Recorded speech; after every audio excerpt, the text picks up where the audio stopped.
What's going on, everybody? Welcome back to the 31 Days of Horror. I'm your host, Mood616, and thank you once again for stopping in, guys. Yes, 31 Days of Horror, Volume 7, Day 22. That's right, we're live. Alright, so we're going to take it back to... Now, that's the thing with this film. Now, the release date is a little bit up in the air because it depends what you're going by. So...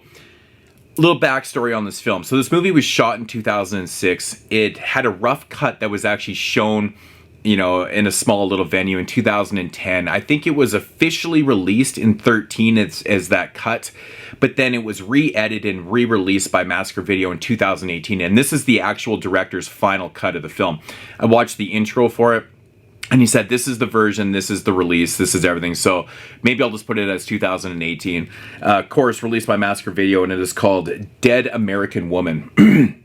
Another film I've had in the collection for a few years and just never got around to watching this one. I usually watch and review tons of these Massacre Video ones, but this is one that I forgot. I forgot it was in there. This one is directed by, what's his name? Peter Romero Lambert. And he also directed Nurse Jill, which was another film that was released by Massacre Video. So, of course, this one was shot and done before, but that one was released before this one. 2016, I think, that one. So, I will say the films are a little bit different. Yeah, they're definitely different. But so, if you're familiar with Nurse Jill, which was a very oddball film, it's been a little bit since I've seen it. But, yeah, so... anyways, Dead American Woman. Synopsis of this one. Basically, this one is about our main character, Tabitha. She is a go-go dancer, and she's kind of like she's the bells and whistles at this strip club. Anyways, one day she gets approached by this woman named Virginia Slim to basically shoot some porno. So she goes back with Virginia Slim to her pad, where she finds out very quickly that, they're not actually just shooting porno, they're shooting snuff films, and they basically kill her on tape. So it jumps to like a year later. She is actually risen from the grave with the point of revenge. She wants to get revenge against all the people involved in murdering her, where she encounters this mother whose daughter was also murdered, and how she kind of recruits the mother to help her out is she shows the mother a videotape of what happened to her daughter. Her mother never knew what happened to her daughter, and of course she shows her the videotape of these assholes murdering her and stuff like that. So she recruits her. It takes her a little bit to convince the mother to help her out to get revenge, because the mother's like, I haven't killed anybody before, and I don't really know if this is what I should be doing and stuff. But anyways, long story short, they get together and they go on a mission to exact revenge against these snuff filmmakers. So that is the premise of the movie. So my thoughts on Dead American Woman. Now, this is a kind of an interesting film. It was shot in 2006, so it was shot on maybe DV. I'm thinking it was shot on digital video, because some of it looks like it was shot on DV, and it's not like the worst DV I've ever seen either. Like the early 2000s DV shot stuff looks really, really bad. But I feel like they might have used different cameras on this, at least in certain scenes. I know there's a bunch of scenes in this film where they actually put some visual effects on and stuff, like during the murder scenes and things like that. And the murder scenes actually really do look cool. They've really made them look like how they should look, like home videos and stuff. And I like how they did the snuff film scenes too, because it goes from color to black and white and back to color. It kind of goes in and out and stuff, and the visual effects on there, they make it look really old and retro and stuff, and it looks kind of natural. It looks really good and stuff. So those are really cool. But I'm pretty sure it was shot on DV. I'm not 100% sure on that.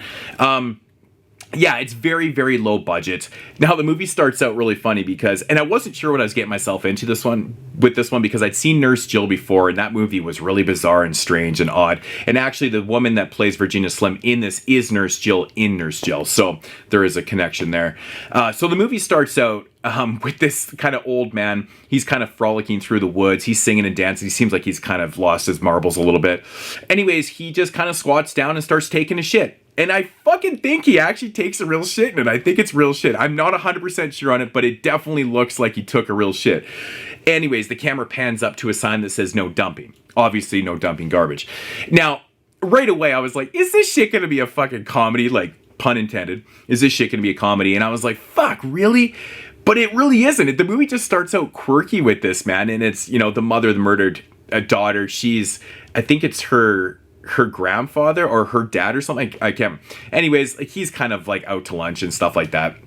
But anyways, like the movie starts out very quirky like that, and then we get these pairing, and then the middle of the movie happens. So what happens is we get introduced to Tabitha and the mother, and then it kind of switches gears a little bit. It gets into the whole snuff film process. We get introduced to, you know, the editor and his helper, this female helper. We already knew Virginia Slim. She's kind of the recruiter, and then we get introduced to the guy doing the killings in the videos, which is this guy dressed in clown makeup called Happy. And it's basically the four of them that are doing all this shit and stuff like that. And the characters are kind of off the wall bananas. Like the editor is like, he's super aggressive towards Happy because he feels like Happy's getting all the shine from all the killings and stuff like that. And he's like really grumpy and bitchy. And the helper's acting is so bizarre in this film. Like her facial expressions, she's like overacting at times, even when she's not saying anything. It's really funny. Virginia Slim, played by, what's her face? Heather Marie Vernon. She's actually really good. Now, the down point to the film actually is Happy the Clown. Now, this is just me personally, but I can't stand when people talk in third person. It's like a pet peeve of mine. I met this girl about 25 years ago, and she literally started talking in third person. She's like, Kathy said this. And I'm like, are you being fucking serious right now? Because I'm right here. You're referring to yourself in the third person. Like, but the whole movie, Happy's happy this, Happy's pissed off at this, Happy this. I'm like, oh my God, it was just driving me nuts. That's just me personally. It might not drive you nuts, but me personally, I can't stand when people talk in third person. It's like, it's so aggravating to me. I'm like, why the like, it's just weird to me. It's a weird, quirky trait that some people have. I never understood it. It grits on me. Anyways, I like the fact that he's dressed as a clown. Clowns are creepy. He's a bigger dude. He's kind of fucking nasty and shit like that. But talking in third person, it was starting to grit on me. The coolest scenes in the film are the snuff film scenes because, like I said, they go from color to black and white and stuff, and they look a little bit different. There's some pretty decent gore at times, but the whole middle of the film is basically we get introduced to these characters, and so all the interactions with them. Virginia Slim, we learn that she is she's gone all Christian, and her reasoning for doing what they're doing is that she's kind of doing God's work. Like the people that they're torturing and killing that they have tied up in this warehouse or whatever, which is kind of a nasty scene. You get to see a bunch of naked dudes with their dick and balls all tied up and just like all this weird S&M shit. But she calls them demons, and these are the demons that they torture and kill on screen and stuff. So she's all religious and stuff, which I will say later on, there's a scene involving her that they make a joke about that. It's kind of funny. But I think the third act is pretty good. I think the end of the movie is actually probably the best part. There's a quirky little turn or twist to the narrative, which I didn't really see coming. I thought that was kind of weird. But the whole end of the film I thought was really good. I like the techniques and the editing. And also the visuals that they used towards the end of the film I thought were actually really cool and stuff like that. So all in all, I think the original cut of the movie, rough cut, I think was 75 minutes. This one turns out to be about 86 minutes. It's a little bit longer. I think they probably could have trimmed it down in a little bit. That's just my personal opinion. It doesn't overstay its welcome too much. Like I said, it's very low budget. There is gore. There's some nastiness to it.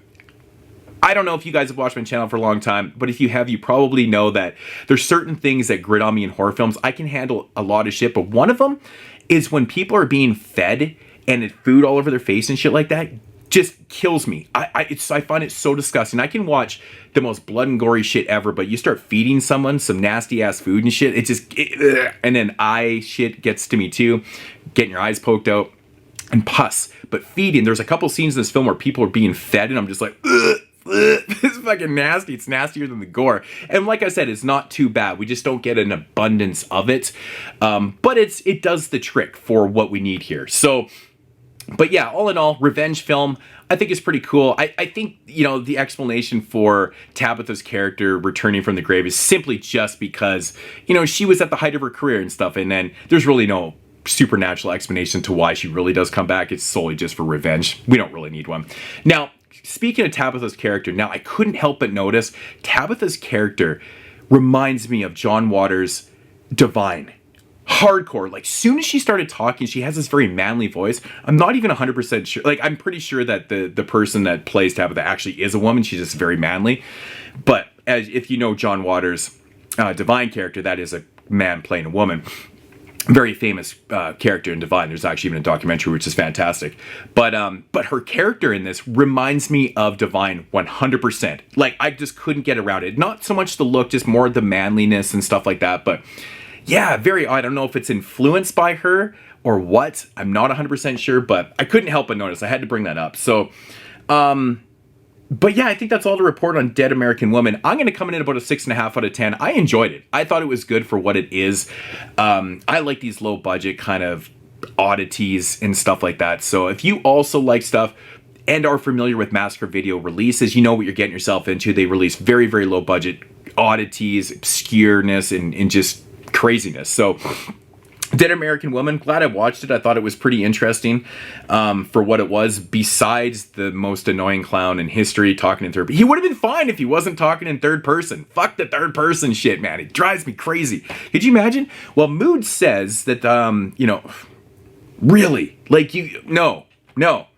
It's funny, it even says, presents as gore-filled, darkly comedic, and slightly surreal, no-budget horror opus to director Peter Romeo. I think I said Romano. I don't know, maybe. Lambert. So it does actually say darkly comedic. It's not really overly that comedic except for that dumping part, but anyways. I need to get a shirt that says I digress because I'm getting off topic again. So anyways, guys, that's going to do it here for day 22. Hope you enjoyed the review. I'll be back tomorrow with day 23. And as usual,